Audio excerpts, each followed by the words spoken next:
મિત્રો, આજે આપણે મવડા આ ફળની વાત કરવાની છે કે આ મવડાનું ફળ આપણે ખાઈએ તો શું ફાયદો થાય, પણ એના પહેલા તમે મવડાનું ઝાડ કેવું આવે એ તમે એકવાર જોઈ લ્યો।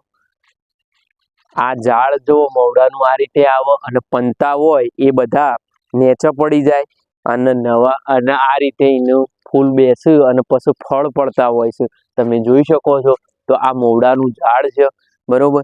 તો આ મવડો છે એ માર્ચના એન્ડિંગ અને એપ્રિલમાં ખાસ કરીને પડતા હોય છે અને આ મવડાનું કલ્પવૃક્ષ તરીકે પણ જાણવામાં આવે છે અને આદિવાસી વિસ્તાર હોય છે એમાં તો આ લોકોની એક રોજીરોટી કહીએ તો પણ ગણી શકાય છે, કારણ કે એ લોકો શું કરતા હોય છે, એમના મવડાના એ બાજુ વધારે ઝાડ હોય છે અને એ બધા સભ્યો હોય એ સવારે મવડો પડતા હોય, મતલબ આ બધા ફળ પડતા હોય તો વેણી ભેગા કરી સૂકવી અને પછી વેચતા હોય, એટલે એમની થોડી આજીવિકા એ રીતે ચાલતી હોય છે। પણ મિત્રો, આપણે વાત કરવાની છે કે આ મવડાનું ફળ આપણે ખાઈએ અથવા તો બીજા કયા ઉપયોગમાં લઈ શકાય અને શું ફાયદા છે એની વાત કરવાની છે।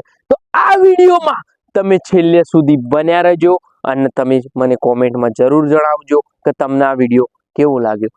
તો મિત્રો, સૌ પ્રથમ આપણે વાત કરીએ તો આ મવડાના ફળ ચૈત્ર મહિનામાં પડતા હોય છે, માર્ચની એન્ડિંગ અને એપ્રિલમાં, બરોબર।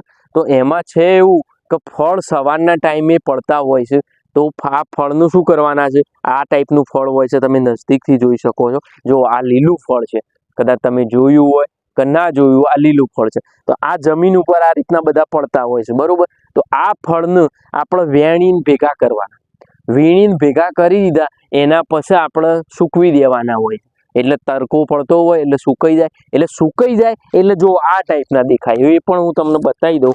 સુકાઈ જાય એટલે આ ટાઈપનું ફોર્મ થઈ જાય આ ફળનું, જો આ ટાઈપના થઈ જાય, જુઓ આ તમે જોઈ શકો છો, આ સૂકા છે। હવે આ સુકાઈ ગયા, રેડી થઈ ગયા। હવે આ ફળને તમે 1 થી 2 વર્ષ સુધી પણ કોથળી ક્યાંક ભરીને રાખો ને તો એ બગડતા નહીં, એ એક મવડાની ખાસિયત છે। પછી બીજી વાત કે આ મવડાના ફળ તમારે શું છે, ઘરમાં જીવાત આવતી હોય કે એ ટાઈપનું કંઈ હોય અને તમે આ રીતે થોડી નાની પોટલીઓ કપડાની બાંધીને મૂકી દો તો જીવાત પણ ઓછી થઈ જાય છે, બરોબર। પછી ઓનો એક એવો ફાયદો છે કે તમે આ રીતે આ કાચા ને કાચા ખો તો પણ તમારા શરીર માટે સારા છે, બરોબર। અને બીજી વસ્તુ કે ઓનો મોસ્ટ ઇમ્પોર્ટન્ટ જે ફાયદો છે એ મિત્રો હું તમને કહેવા જઈ રહ્યો છું। જો કોઈ વ્યક્તિ હોય એ પડી ગયું હોય કે એને કોઈ મચોડ આવ્યું હોય કે ગમે તે મતલબ થયું હોય, નાનું મોટું બેઠો માર થયો હોય, આપણે કહીએ છીએ કોઈ હાથે કે પગે કે ગમે તે, તો આ મવડાનો જે મેં બતાવ્યા તમને પેલા સુકેલા, એનો તમારે વાટી અને જે ભાગે તમને બેઠો માર થયો હોય એ બાંધો ને તો તમને 2 દિવસમાં આરામ થઈ જશે। તમારે કોઈ આયુર્વેદ કે આયુર્વેદિક પાસે જવું નહીં પડે, કોઈ ગોળી કરવાની જરૂર નહીં, એટલી તાકાત છે।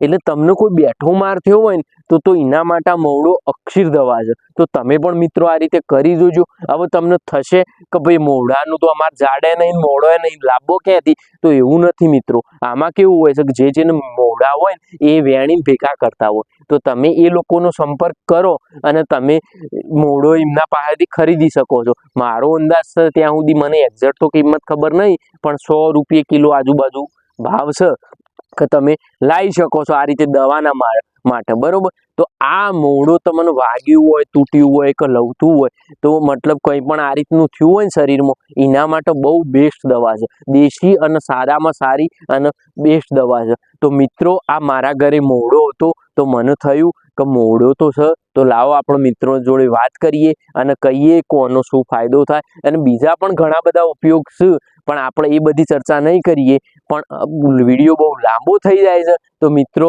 હવે આપણે મળીશું બીજા વિડીયો સાથે। આભાર।